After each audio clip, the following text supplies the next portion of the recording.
in the possession or of that might individual. take the firearms first and then go to court, because that's another system. Because a lot of times, by the time you go to court, it takes so long to go to court to get the due process procedures.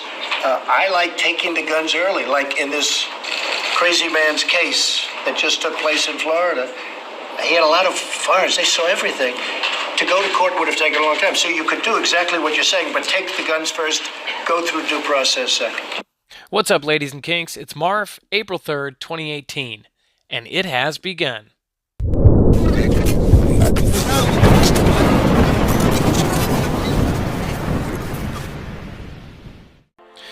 So you heard Trump right. He said, take the guns now and due process later. Well, he says it like it's something that's going to happen. Well, guess what? This is already in place in Washington state. Listen to this. Police legally seizing guns under red flag laws. Alexander McKenzie, a 31-year-old Army vet who has been documented and treated for post-traumatic stress disorder, recently had his gun confiscated by the Seattle Police Department, even though he had committed no crime.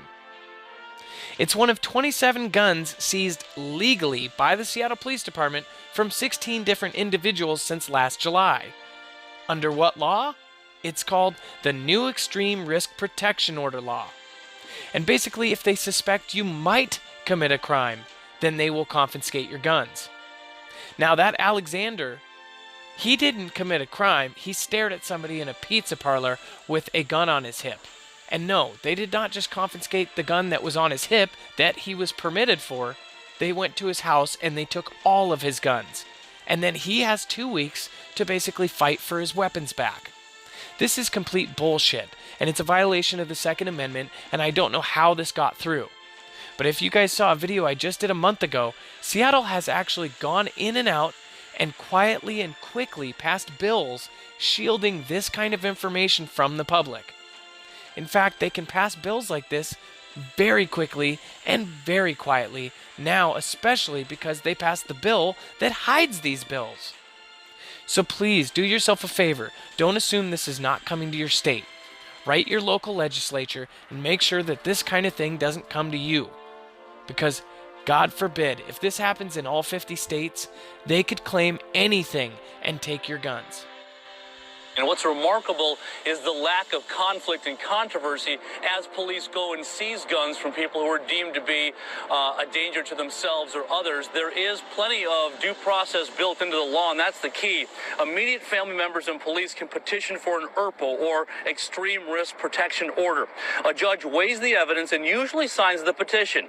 Then police serve it and ask the subject to surrender his or her guns. Sometimes they don't, often they do hand them over. If they refuse, police get a search warrant and get the guns that way. In 9 months, they've confiscated 27 guns here in Seattle from 13 people. Police are careful not to be heavy-handed, and so far they have not had a big confrontation. We've had 3 individuals that have specifically thanked us after the execution of the ERPO order because, to their admission, they agreed that it was probably not a good idea that they had firearms in play. 31-year-old Alexander McKenzie, who according to court documents is a veteran being treated for PTSD, had been acting strange and staring down customers at a pizza restaurant while carrying a handgun. The police were called and they petitioned for the order. A few days later, they had the gun, and McKenzie told us he was grateful.